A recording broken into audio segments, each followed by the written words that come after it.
Merci Géraldine. Bonjour à toutes et à tous. Donc aujourd'hui, on va parler du nouveau Captivate, on va parler des quiz. Créer des quiz et les mettre en ligne. Nous allons apprendre à créer des diapositives de questions dans le nouveau Captivate. Nous allons apprendre à ajuster les préférences du quiz toujours dans le nouveau Captivate et puis à configurer le reporting SCORM. Et puis si on a un petit peu de temps à la fin, je vous montrerai comment uploader alors le pactage SCORM créé par Captivate sur un LMS.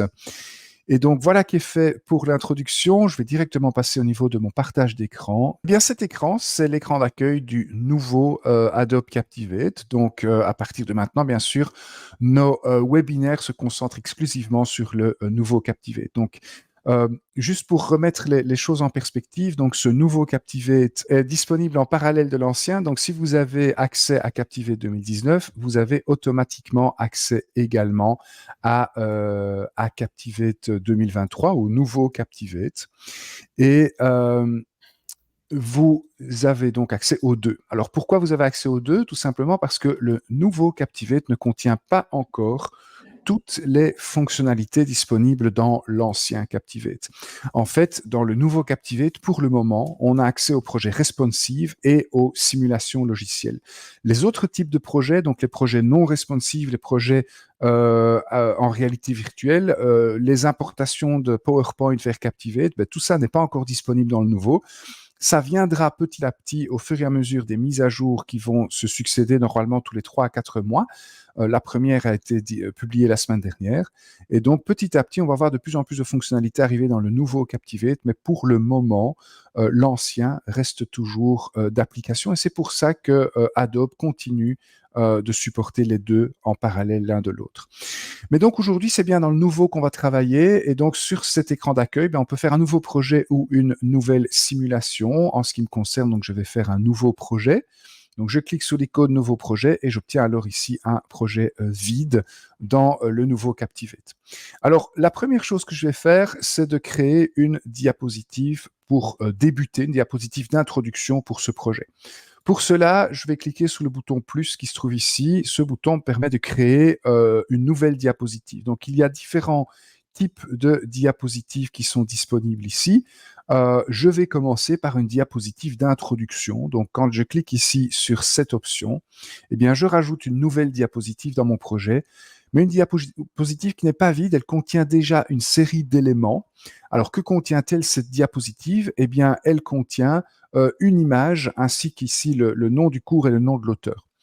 Lorsque vous introduisez, lorsque vous ajoutez dans Captivate ce type de diapositive, eh bien sur le côté, dans le panneau des propriétés visuelles, d'ailleurs s'il n'est pas ouvert, vous devez cliquer sur cette première icône ici en haut, vous avez accès à ce qu'on appelle des options de conception, c'est-à-dire qu'on vous propose différents modèles pour agencer ces différents éléments de différentes manières ici au niveau de votre diapositive. Et donc à vous de choisir le modèle qui se rapproche le plus de ce dont vous avez besoin. Moi, je vais garder dans ce cas-ci le premier modèle de conception, celui par défaut qui me proposé ici.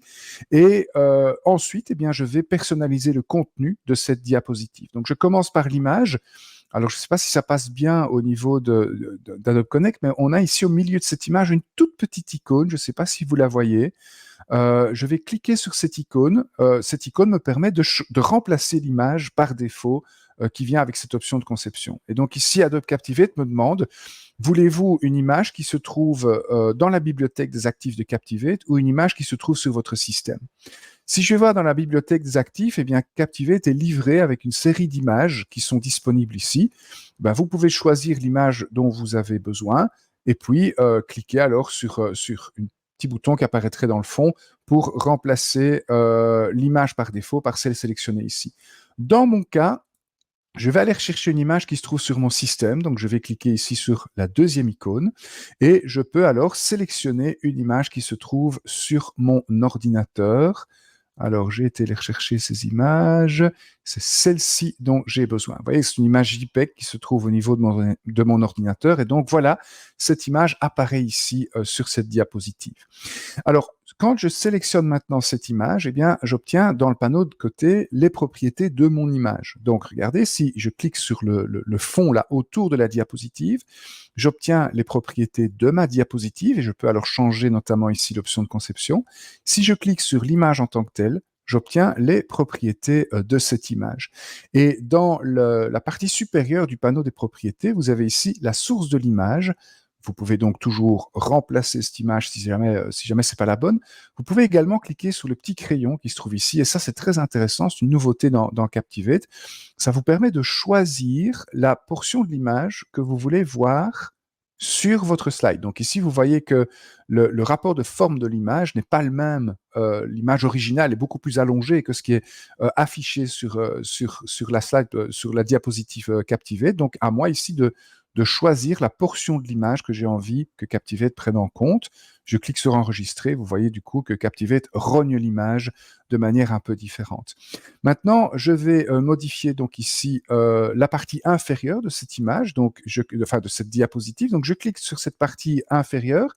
J'obtiens alors les propriétés de mon bloc d'image.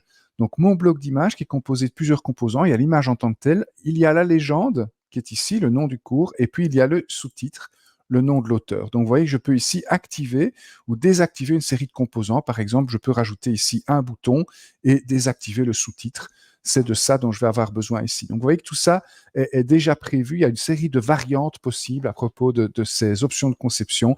C'est comme ça que fonctionne ici le nouveau Captivate. Alors je vais mettre le titre de mon cours, donc un guide du parc national de Yellowstone. C'est ça, c'est de cela dont on va parler ici. Et puis le bouton, eh bien, je vais changer le label du bouton. Je vais mettre ici démarrer à la place de bouton. Là. Voilà, nous y sommes. Alors, si je veux continuer donc à personnaliser cette diapositive, eh bien, je peux cliquer ici dans le vide pour avoir donc les propriétés de mon bloc d'image. Et puis, regardez, sur le côté, j'ai une série de propriétés possibles. Je vais notamment remplacer ici l'arrière-plan de cet élément. Donc, ici, dans le fond, je prends un arrière-plan foncé. Résultat des courses, eh bien, je vais changer la couleur de mon texte. Donc, je sélectionne ici le bloc de texte qu'on ne voit pas pour le moment parce que c'est noir sur noir. Et donc, une fois que je sélectionne ce bloc de texte, eh bien, j'ai les propriétés du bloc de texte maintenant ici sur le côté, et je vais pouvoir changer alors la couleur du texte. Voilà donc ma première diapositive. Résultat des courses, je n'ai bien sûr pas besoin de la toute première qui est ici au niveau de mon panneau des diapositives. Donc, je peux faire un clic droit pour supprimer cette diapositive. Et donc, voilà le début ici de mon projet. Alors, l'objet de ce webinaire, ce sont les quiz. Donc, maintenant, je vais rajouter une deuxième diapositive au niveau de mon projet. Et cette seconde diapositive, eh bien, ce sera une diapositive de questions, une diapositive de quiz. Donc, j'appuie sur le bouton plus et dans la deuxième partie de ce panneau qui s'ouvre, eh bien, j'ai la possibilité d'ajouter une série de diapositives de questions. Donc, on a des choix multiples, des vrais-faux, une correspondance de colonnes, des réponses courtes ou des séquences. Donc, on a ici 5 types de questions qui sont possibles dans le nouveau Captivate. Alors, je vais choisir le premier, donc choix multiples, et Captivate va me générer ici 2 nouvelles diapositives. La première, eh bien, c'est la question à choix multiples que j'insère. Et puis la seconde, c'est la diapositive des résultats du quiz. Alors, cette seconde diapositive, elle est injectée automatiquement dans le projet parce que je viens d'importer, je viens de créer la première diapositive de quiz. Donc, dès que vous créez la première question de votre quiz dans votre projet Captivate, eh bien, automatiquement, la diapositive des résultats du quiz vient avec. Donc, ici, je viens d'insérer 2 diapositives différentes dans mon projet. Alors, voyons maintenant ce qui se passe au niveau de cette diapositive à choix multiples. Eh bien, ça fonctionne exactement comme pour la diapositive précédente, c'est-à-dire que quand vous sélectionnez cette diapositive, eh bien, ici sur le côté, vous allez avoir une série d'options, et notamment des options de conception qui vont vous permettre de choisir la mise en forme pour la diapositive en question, pour cette diapositive. Donc, vous avez ici plusieurs mises en forme qui vous sont proposées, et de nouveau, eh ben, c'est à vous de choisir la mise en forme qui se rapproche le plus de celle dont vous avez besoin, de celle que vous avez en tête. Alors, en ce qui me concerne, je vais partir sur cette mise en forme-ci, donc la dernière. Et ce qui est intéressant ici, et ce qui est nouveau dans Captivate, c'est que vous pouvez maintenant associer une image à chacune des options de votre disponible donc au niveau de la question à choix multiple. Alors dans la partie supérieure du panneau, j'ai les différentes propriétés de cette question à choix multiple. Tout d'abord, je peux choisir ici le nombre de réponses que j'ai envie d'avoir. Donc je veux 4 réponses possibles ici. Je peux choisir ici sur le côté de mélanger les réponses. Ça signifie que chaque fois qu'on va visionner cette question à choix multiple, les réponses seront affichées dans un ordre aléatoire qui sera donc différent pour chaque apprenant. Je peux également choisir ici au-dessus si j'ai affaire à une diapositive notée ou à une diapositive de contrôle des connaissances. Alors, c'est quoi la différence? Une diapositive de contrôle des connaissances, elle a des bonnes et des mauvaises réponses, mais si vous regardez ici dans la deuxième partie du panneau des propriétés, maintenant que j'ai choisi le type contrôle de connaissances, eh bien, je ne peux plus choisir le nombre de points de cette diapositive, à la différence de l'autre. Si je mets une question notée, vous voyez qu'ici, j'ai 2 options qui apparaissent: les points que je vais donner à l'apprenant en cas de réponse correcte ou les points que je vais éventuellement soustraire au score de l'apprenant en cas de réponse incorrecte. Donc, une diapositive notée, eh bien, on va donner des points si la réponse est correcte. Une diapositive de contrôle des connaissances, il y a 2 différences. Premièrement, on ne va pas donner de points. Et deuxièmement, la diapositive de contrôle des connaissances ne sera jamais reportée vers votre LMS. Donc, c'est la diapositive de contrôle des connaissances, c'est vraiment quelque chose qui se passe entre l'apprenant et lui-même. Il n'y a personne qui saura ce qui s'est passé au niveau de cette diapositive de contrôle des connaissances. C'est uniquement pour que l'apprenant puisse juger de sa maîtrise du sujet. Alors, une fois que j'ai mis en place donc ces premières propriétés, je descends et donc ici, vous voyez que j'ai différents composants qui sont également disponibles pour cette diapositive.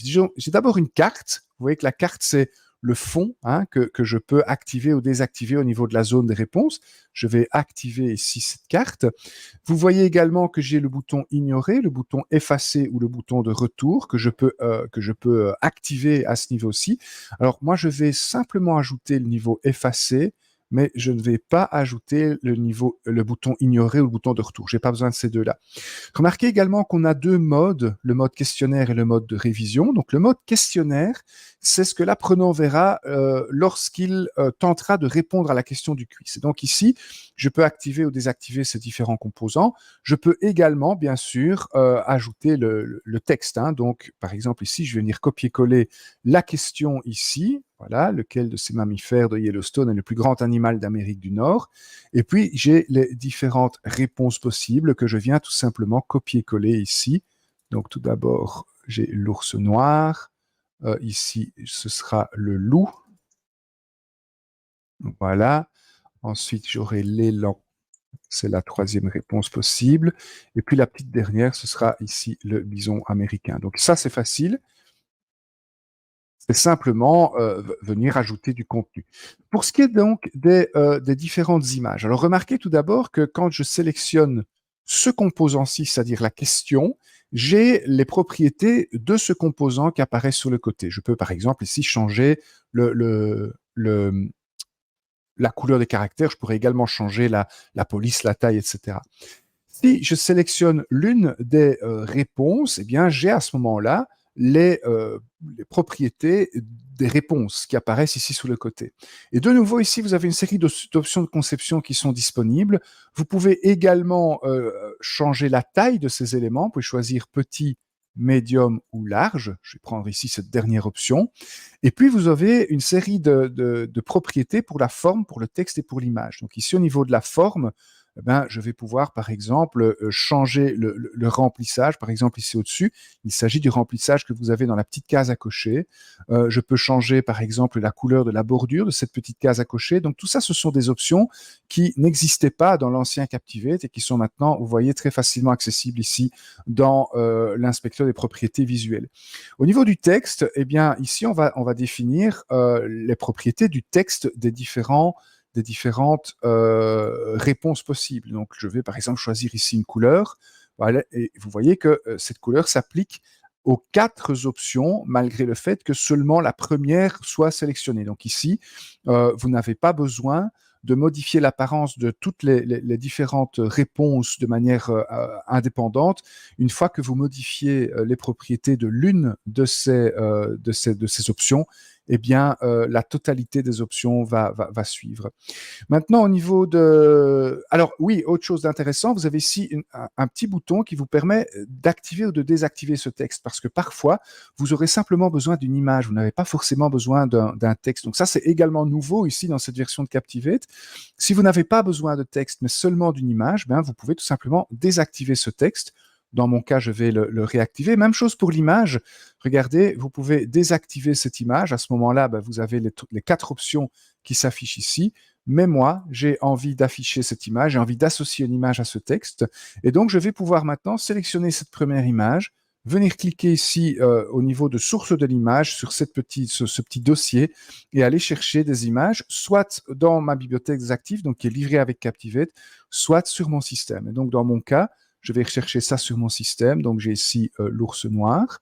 J'ai la deuxième image, celle du loup. Donc, de nouveau, je vais la rechercher sur mon système. La voici. J'ai la troisième image, celle de l'élan. Je vais également la rechercher sur mon système. Voilà. Et puis, la petite dernière, c'est le bison américain. Et je vais également rechercher cet élément-là sur mon système. Donc, vous voyez, c'est pas très compliqué à mettre en place, mais pour ceux qui connaissent l'ancien Captivate, il y a énormément de nouvelles options ici qui vous permettent très facilement de mettre en forme cette question.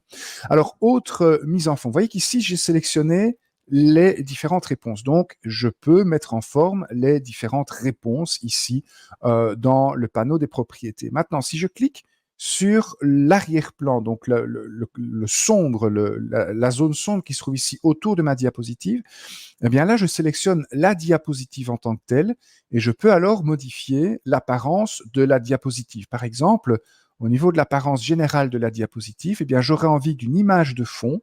Donc, je vais aller rechercher une image ici sur mon système. Je vais prendre par exemple ici cette image de Yellowstone que je mets en arrière-plan, la voici. Je peux également modifier l'apparence de cette carte. Par exemple, ici, au niveau de cette carte, eh bien, j'aimerais, par exemple, des coins arrondis. Vous voyez que du coup, j'ai des coins qui sont plus arrondis. Je n'ai pas envie de l'ombre portée, donc je réduis l'ombre portée ici. Je pourrais également, regardez ici au niveau du changer le type de remplissage. Voilà, je vais garder un remplissage uni dans ce cas-ci. Et mettons que j'ai envie d'une bordure. Alors, une bordure que je vais placer de cette couleur-ci, une bordure, mettons, de 10 pixels d'épaisseur, et une bordure que je ne vais placer que dans la partie supérieure. Voilà, ça me fera un petit effet ici avec cette bordure ici au-dessus. Donc, vous voyez, les différentes sections ici de l'inspecteur des propriétés visuelles vous permettent de mettre en forme les différents composants, les différents éléments de cette première question. Maintenant, je vais recliquer dans le vide pour sélectionner ma question parce qu'il y a encore une chose à faire, une chose très importante à faire au niveau de cette question à champ multiple, c'est de montrer à Captivate quelle est la bonne réponse au passage. Je vous le demande dans la conversation. Connaissez-vous la bonne réponse à cette question? Je vous laisse un petit peu de temps pour me répondre. Je ne sais pas si toi tu le sais, Géraldine, ou Yannick. Hein, si vous connaissez la bonne réponse, vous pouvez me la donner dans le panneau de la conversation ici sur Adobe Connect.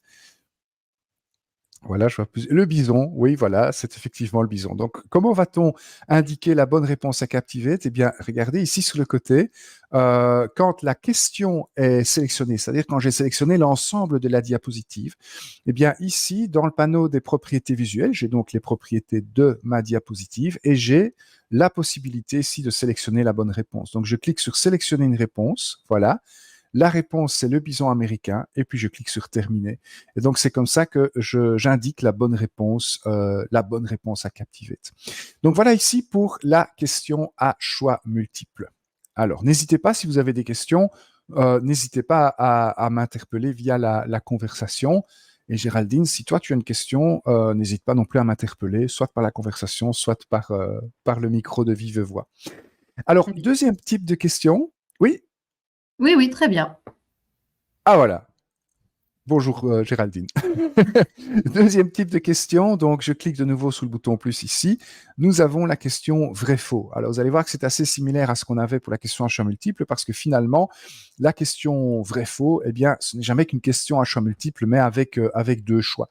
Donc de nouveau, lorsque je sélectionne l'ensemble de la diapositive, je vais avoir les différentes propriétés pour cette diapositive ici sur le côté. Je peux choisir si j'ai à faire une question notée, une question de contrôle des connaissances.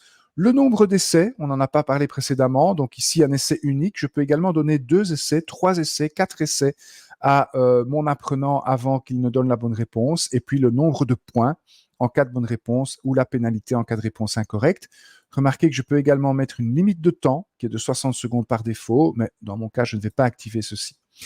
Alors, comme d'habitude également, les options de conception, et vous voyez que de nouveau ici, eh bien, vous pouvez choisir différents éléments, choisir différentes options de conception, ou bien,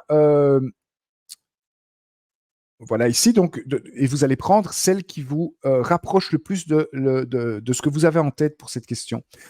Maintenant, rien ne vous empêche, une fois que vous avez choisi une option de conception, de continuer à personnaliser votre diapositive. Par exemple, ici, au niveau de la carte, eh bien, je n'ai pas envie voilà, de cette ombre portée. Voilà, comme ceci. Et au niveau de l'apparence générale de la diapositive, je vais de nouveau changer l'image de fond. Je vais prendre cette image-ci qui se trouve au niveau de mon système. Voilà, avec le point d'interrogation qui apparaît ici derrière. Maintenant, pour mettre en place le contenu de cette question, eh bien, rien de plus facile, hein. On va simplement copier-coller ici la question qui est prête sur un autre écran. Et puis, est-ce que c'est vrai ou est-ce que c'est faux? Géraldine, est-ce que tu connais la réponse? Non, je ne connais pas la réponse. Eh bien, c'est vrai. Donc, pour marquer pour dire à Captivate quelle est la bonne réponse, de nouveau, je clique ici sur l'arrière-plan sombre autour de ma diapositive pour sélectionner la question en tant que telle. J'ai du coup accès au bouton sélectionner une réponse ici sur le côté.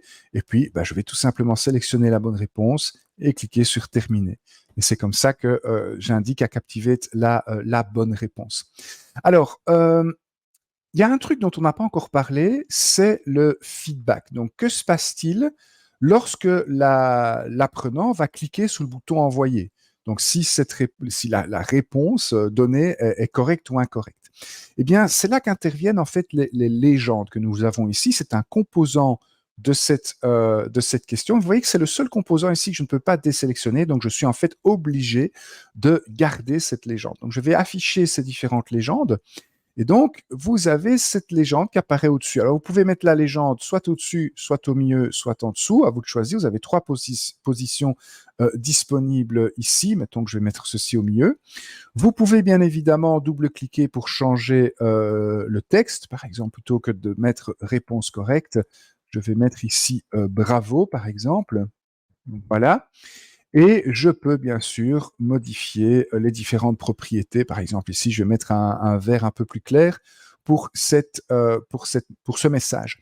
Alors, nouveauté par rapport à l'ancienne version de Captivate également, ici, nous avons un seul objet qui va être responsable de tous les messages. Donc, j'ai différents états pour cet objet. Donc, c'est un objet multi-état avec l'état correct pour le message correct, l'état incorrect pour quand la réponse est incorrecte. Et donc, de nouveau, vous pouvez ici modifier le contenu de ce message, modifier également, par exemple, ici, la couleur de fond. Je vais également modifier la couleur du texte. Hein, donc, je passe dans l'onglet texte et je vais choisir ici, par exemple, cette couleur-là pour le texte. Donc, en fait, c'est assez intéressant parce que je ne sais pas si vous vous rappelez, dans l'ancien Captivate, on avait plusieurs objets qu'on devait superposer et ce n'était pas toujours facile d'accéder à l'un de ces objets. Donc, ici, c'est beaucoup plus simple.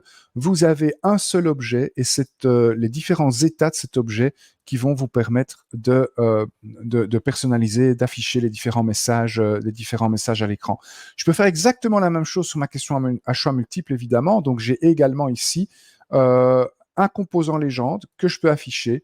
Et de nouveau, cette légende, je peux la mettre au-dessus, au milieu ou en dessous, changer les différents paramètres dont j'ai besoin. Au passage, si j'ai besoin de la même mise en forme, eh bien, regardez, je peux sélectionner ici l'état correct de ce message. Je fais un clic droit sur cet élément et évidemment, ça ne marche pas pour les légendes. C'est pas grave. Normalement, vous avez un... Je vais voir ici s'il apparaît ou pas. Ou bien c'est mon clic droit qui n'est plus... Non, normalement, voyez, pour les différents composants, vous avez la possibilité de copier l'apparence puis de l'appliquer à un autre composant. Visiblement, je suis en train d'apprendre quelque chose moi-même. Ce n'est pas le cas ici pour ce genre de message. On va envoyer une petite note à Adobe pour qu'il puisse corriger ça dans une prochaine mise à jour et qu'on puisse copier-coller l'apparence de ces éléments également. Donc voilà pour la question vrai-faux. Alors, le type de question suivant, eh bien, ce sera la question. Allez, on va mettre la réponse courte. Voilà.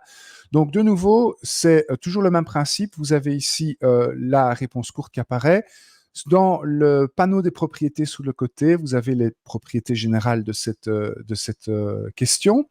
Je peux également, bien sûr, mettre en place voilà, le texte. Donc ici, combien d'États le parc national de Yellowstone couvre-t-il? Géraldine, est-ce que tu connais la réponse ou pas? Je sais pas, 2. De mémoire, il y en a 3. Donc là, il y a le Wyoming, l'Idaho et je ne sais plus, mais il y en a 3 parce que j'ai la réponse à côté sur un autre écran. Donc, comment mettre en place, donc comment indiquer à Captivate quelle est la bonne réponse? De nouveau, je sélectionne la diapositive de question, soit en cliquant dans la zone sombre autour de la question, soit en cliquant ici sur la diapositive dans le panneau des diapositives, et je clique sur le bouton Ajouter une réponse. Alors ici, une première réponse possible, c'est 3 en chiffres. Une deuxième réponse possible, ce serait 3 en lettres. Et puis, on va penser à nos amis anglophones, puisque Yellowstone, c'est quand même un parc naturel qui se trouve aux États-Unis. Je vais également mettre 3 ici en anglais. Donc, vous voyez que je peux ici mettre plusieurs bonnes réponses avec cette question ce type de question, la réponse courte. À vous, donc, de préciser, d'anticiper ici les différentes réponses qui pourraient être tapées et qui seraient donc les réponses correctes. Voilà, je clique sur enregistrer. Et vous voyez qu'ici, j'ai 3 bonnes réponses. Donc, simplement, quand la personne va répondre à cette question, Captivate va simplement comparer la réponse donnée avec la liste des questions des réponses que je viens de donner. Et puis, s'il y a une correspondance, c'est considéré comme une réponse correcte. Alors, de nouveau, Et je par peux... exemple, ici, Oui, Damien, si vas-y. la personne, elle mettait 3 états, ça serait considéré comme mauvais. Ce serait alors considéré comme mauvais, oui. Ouais. Si elle met le parc national de Yellowstone couvre 3 États, si elle met toute cette phrase, ce serait effectivement considéré comme mauvais, à moins de prévoir le coup. Mais bon, à ce moment-là, on ne peut pas prévoir non plus toutes Oui, oui, oui, oui. les Non, variantes c'est pour ça qu'il possibles. faut bien, dans ce cas-là, il faut quand même bien prévoir son coût. Il faut bien prévoir son coût et je t'avoue que c'est pas une question qui est très facile. Pas au niveau technique. Au niveau technique, c'est facile à mettre en place en Captivate, mais au niveau pédagogique, c'est pas une question très facile parce qu'il faut que ce soit une question suffisamment fermée pour que Captivate puisse la corriger, pour qu'une machine puisse la corriger, mais en même temps, une question suffisamment ouverte pour que ça reste une question intéressante. Et donc, souvent, ce type de question sera intéressant en tant que question de contrôle des connaissances, par exemple, hein, ou que question d'enquête plutôt, une question qui n'est pas vraiment notée, mais vous voyez que les questions d'enquête, on les avait dans l'ancien Captivate, on n'a pas encore ici, mais donc quand les questions d'enquête seront de retour dans le nouveau Captivate, cette question-ci deviendra alors vraiment intéressante parce qu'une question d'enquête de type réponse courte, ça pourrait être: avez-vous des suggestions à nous faire parvenir au niveau de ces cours en ligne, par exemple? Et on peut utiliser pour ça une question ici à réponse courte qui serait alors une question d'enquête. Quoique, dans Adobe Captivate, regarde, je retourne ici sur cette question-ci, dans Adobe Captivate, on a de nouveaux composants pour ça également.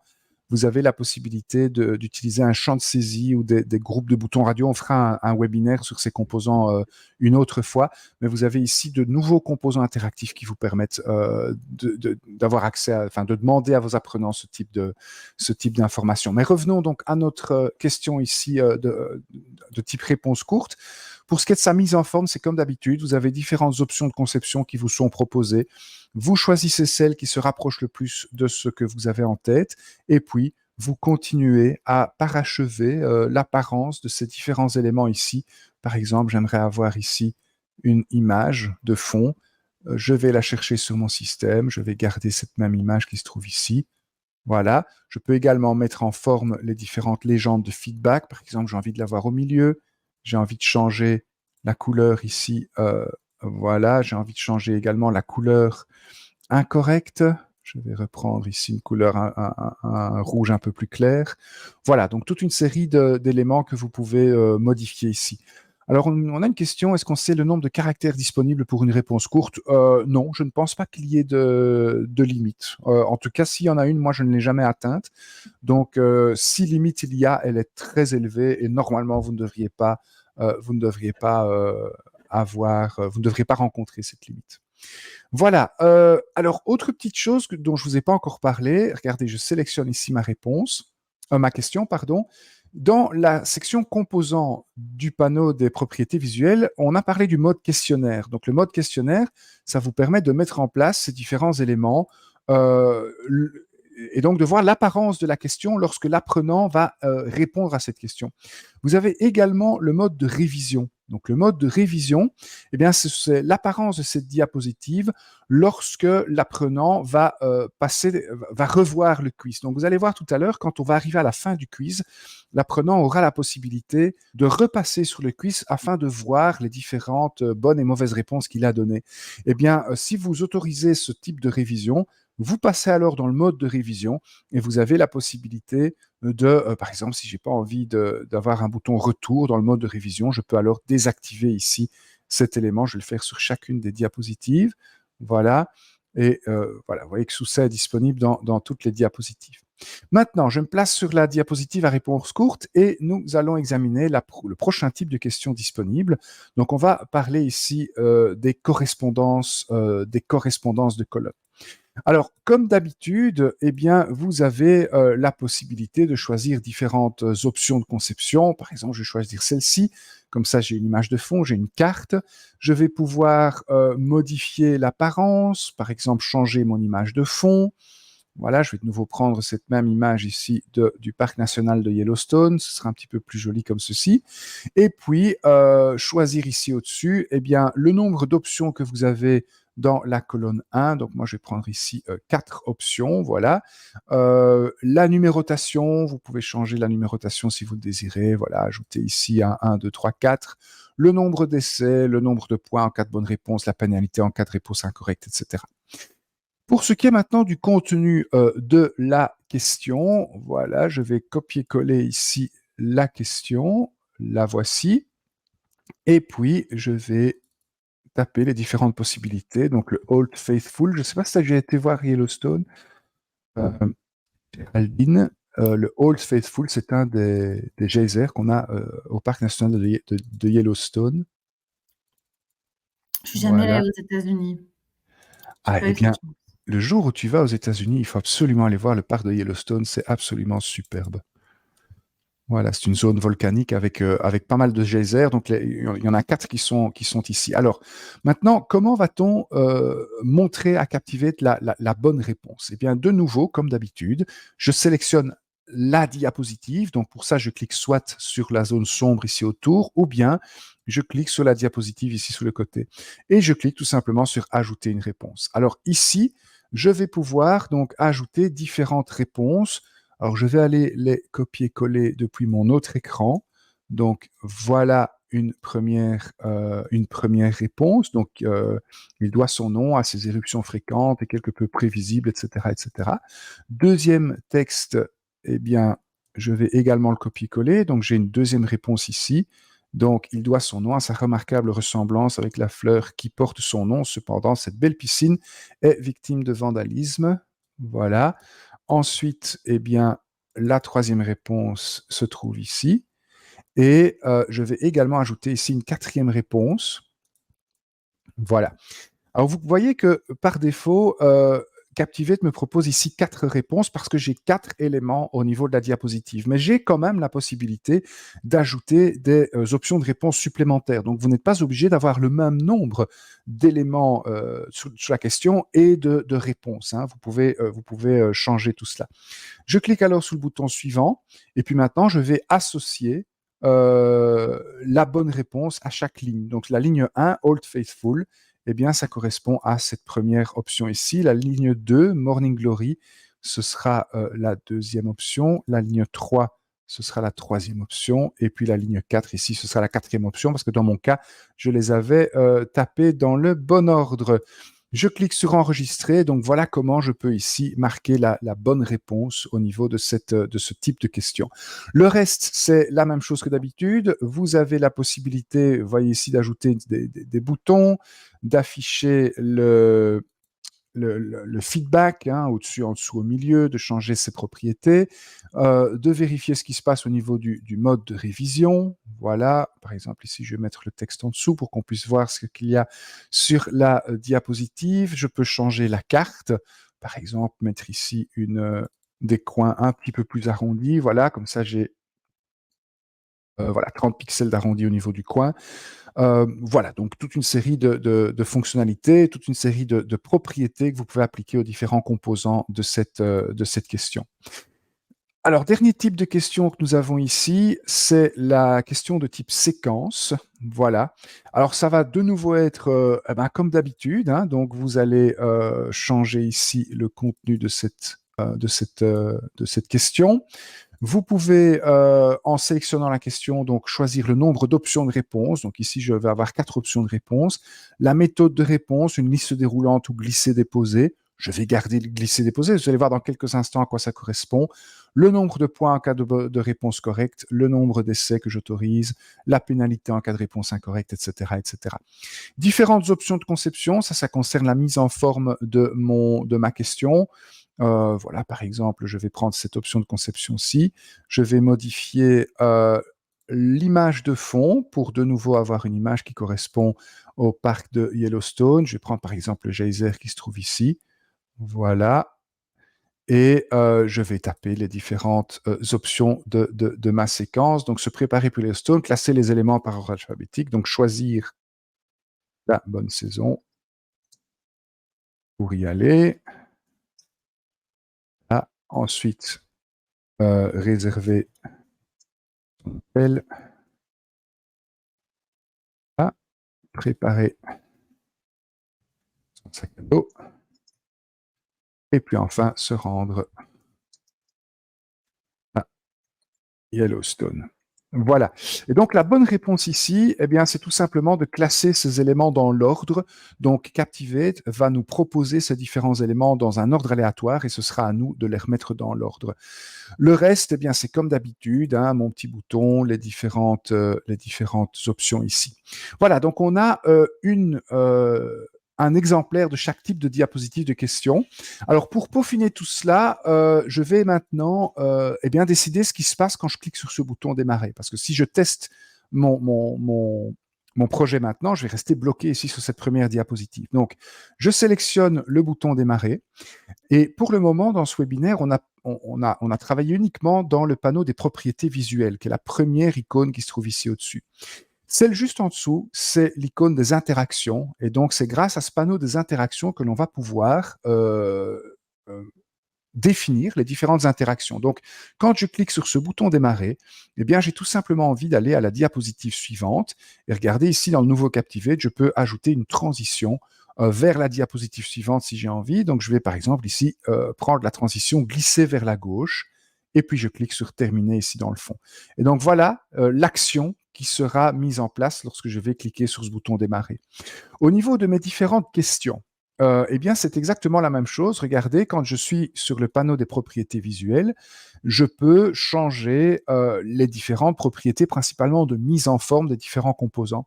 Mais lorsque je sélectionne ma diapositive et que je vais sur le panneau des interactions, donc la deuxième icône qui se trouve ici sous le côté, eh bien là, je peux choisir ce qui se passe lorsque je réponds à ma question.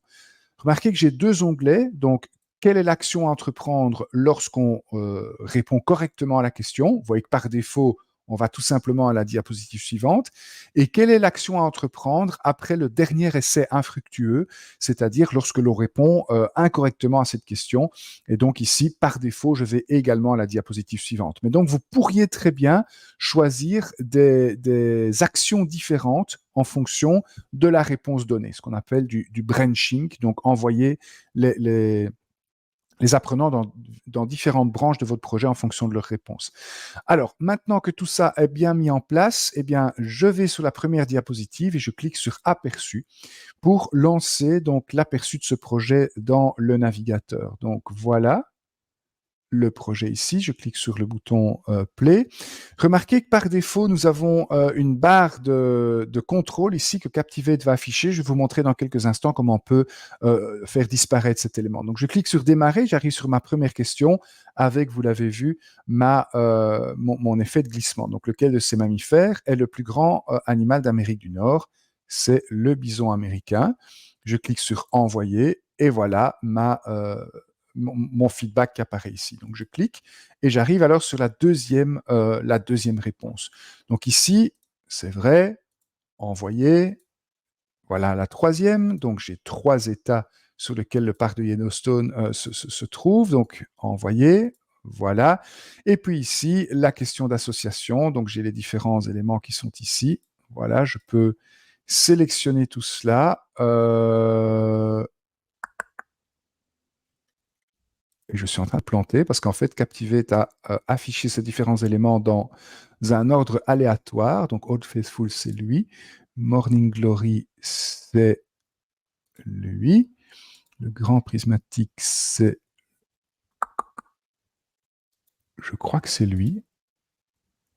J'ai un petit doute là maintenant. On va voir si j'ai bon ou pas. Envoyer. Ah ben non, réponse incorrecte. Donc sur ce coup-là, je me suis planté. Voilà. Et donc ici, dernière, la question séquence. Donc remettre les choses dans l'ordre. Donc tout d'abord, je choisis le moment pour y aller. Je réserve mon hôtel. Je prépare mon sac à dos. Je vais aller Yellowstone. Et voilà, ça c'est la bonne réponse. J'arrive alors sur la dernière diapositive, les résultats du quiz. J'ai donc 80%. Bravo, j'ai réussi le quiz. Je peux soit continuer et à ce moment-là, ben, je continue dans mon projet. Donc le projet, dans ce cas-ci, sera terminé. Ou bien si je clique sur consulter le quiz, eh ben, c'est à ce moment-là que je passe dans le mode de révision. Vous voyez, ma réponse est correcte avec ici le bouton suivant qui me permet, voyez, de revoir, hein, de contrôler les différentes réponses que j'ai données. Et donc ici, ma réponse était incorrecte. Voilà, c'est ici que je me suis planté. Et donc, je reviens alors sur ma diapositive des résultats du quiz. Donc, voilà ici une première expérience, hein, de ce quiz au niveau du nouveau Adobe Captivate. Alors, est-ce que nous avons des questions? Ou Marilyn, Géraldine, est-ce que tu as des questions? Marilyn, c'est ta collègue. Non, il n'y a pas de questions pour le moment. Pas de questions pour le moment. Alors, je reviens au niveau de la diapositive des résultats du quiz. Donc, de nouveau, cette diapositive des résultats du quiz, je peux la mettre en forme. Regardez, quand je vais dans le panneau des propriétés visuelles, j'ai différents composants. Donc, je vais pouvoir choisir les différents éléments que j'ai envie d'afficher ou de ne pas afficher. Par exemple, si je décide de ne pas afficher le bouton « Revoir le quiz », eh bien là, je ne permets pas aux apprenants de retourner dans le quiz, de contrôler. Donc, je n'ai en fait jamais accès à ce fameux mode de révision. Je peux également afficher ici le message. Donc, ça me permet de modifier le message. Par exemple, plutôt que de mettre bravo, je vais mettre bien joué. Hein, vous avez réussi le quiz. Je peux également, voilà, au niveau des messages, décider de l'afficher, par exemple, ici en bas. Et de nouveau, lorsque vous sélectionnez ce message, regardez, vous avez 2 états, l'état réussite et l'état échec, qui vous permet donc de personnaliser non seulement le contenu, mais également l'apparence de ces 2 messages. Voilà donc pour la diapositive des résultats du quiz.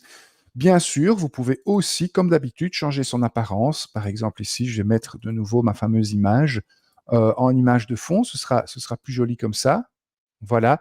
Et puis, si vous décidez que ces points d'interrogation ne permettent pas de lire le score de manière optimale, n'hésitez pas à rajouter une carte, donc un fond ici au niveau de ce contenu. C'est comme ça qu'on appelle ça dans le nouveau Captivate. On appelle ça des cartes. Je ne vais pas l'activer ici dans mon exemple. Voilà. Alors, autre petite chose.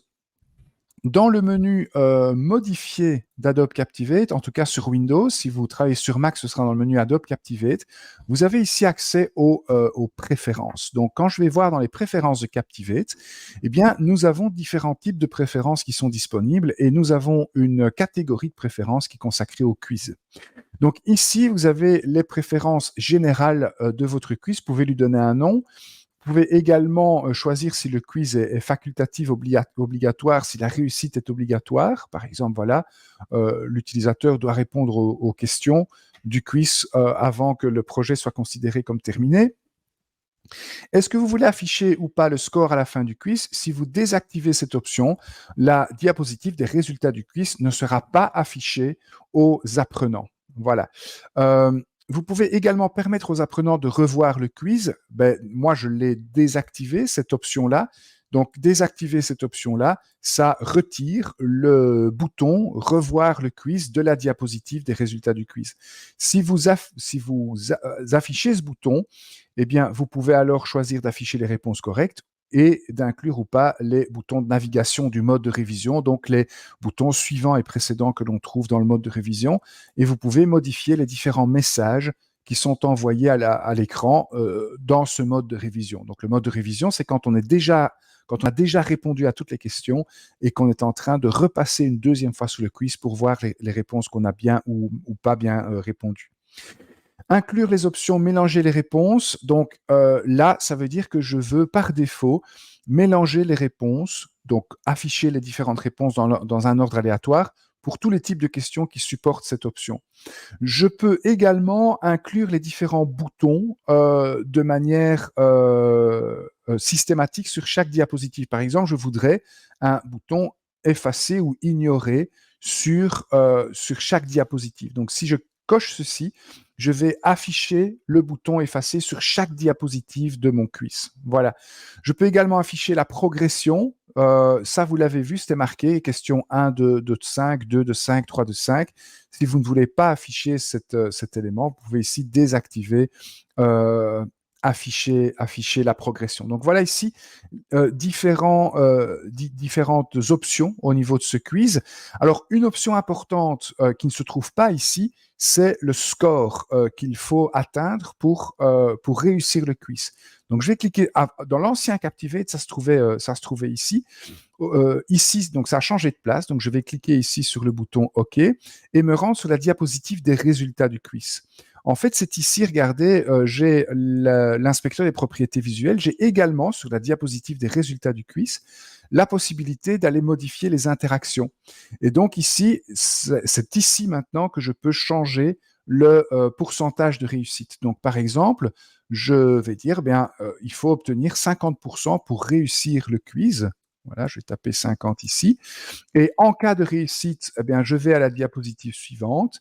En cas d'échec, je peux éventuellement faire autre chose. Vous voyez qu'ici, il y a un petit point d'attention, tout simplement parce que pour le moment, il n'y a pas de diapositive suivante dans ce projet. Donc, je vais rapidement en rajouter une, voilà, sur laquelle je vais mettre, par exemple, mettons un petit texte qui va dire merci d'avoir répondu à ce questionnaire. Voilà, alors au niveau de ce bloc de texte, je vais activer le composant titre et le composant bouton. Voilà, je vais mettre ici merci. Et au niveau du bouton, je vais marquer fermer. Voilà, et l'action qui sera entreprise lorsque ce bouton sera cliqué. Donc pour ça, rappelez-vous, je dois aller dans le deuxième panneau, donc dans le panneau des interactions, la deuxième icône ici. Eh bien, lorsque je clique sur ce bouton, je clique sur le bouton plus qui se trouve ici pour afficher encore plus d'actions.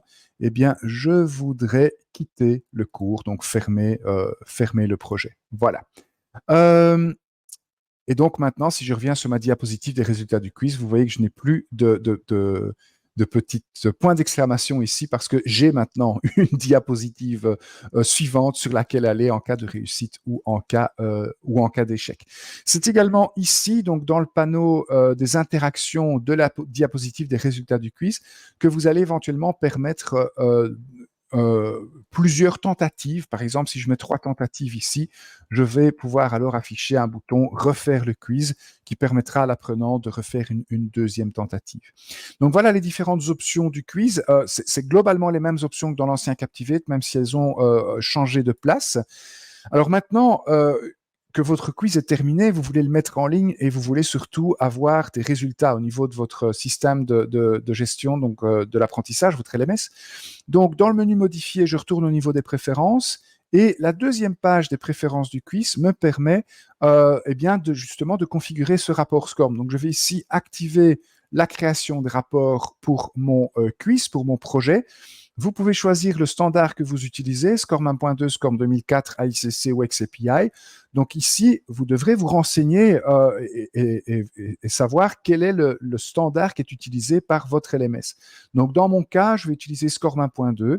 Je peux alors configurer le manifeste SCORM. Je vais laisser ici toutes les options par défaut. De nouveau, les différentes options que vous devez mettre ici vont dépendre du type de normes que vous allez utiliser, du standard que vous allez utiliser et vont dépendre également de ce que votre LMS supporte.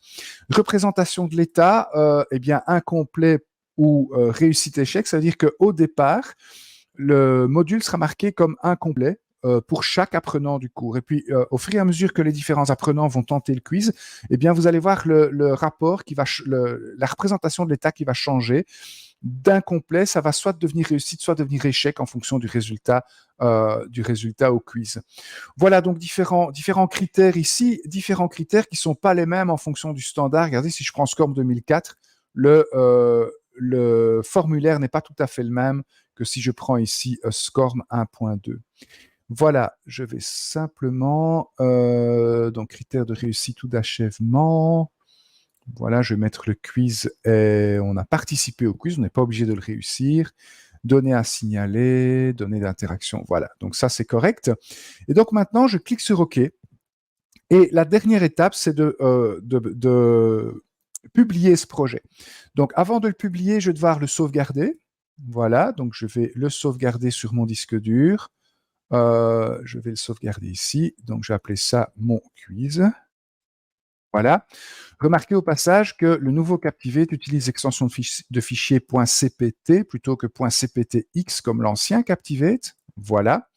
Et maintenant que mon projet est enregistré, eh bien, je vais pouvoir le publier avec fichier publié. Voilà.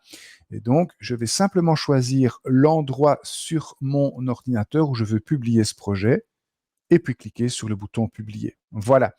Donc, maintenant que mon projet est publié, eh bien, regardez ce que j'obtiens.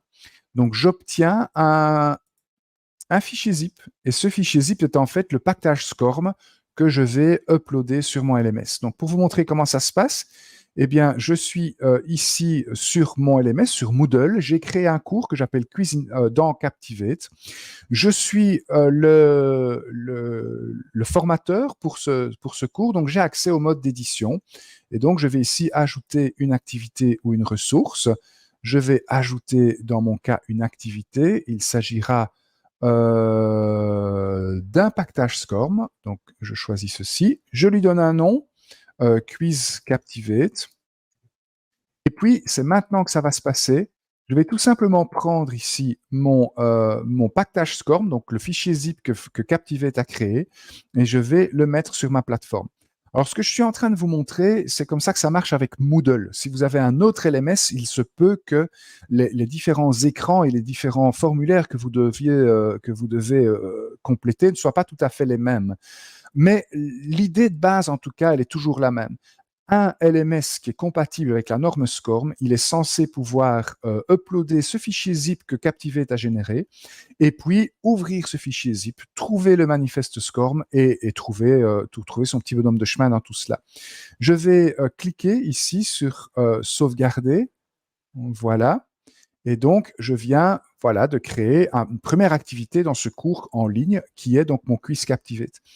Au niveau des apprenants, vous voyez que je suis connecté ici en tant qu'apprenant. Eh bien, cet apprenant est inscrit dans ce cours. Il va donc pouvoir visualiser ce quiz Captivate, voilà, et répondre aux différentes questions ici au niveau de Moodle. Donc voilà, le contenu que nous venons de créer dans Captivate qui est visible ici sur mon LMS. Et donc, cette personne, vous voyez que les différentes options de réponse ont été affichées dans un ordre aléatoire.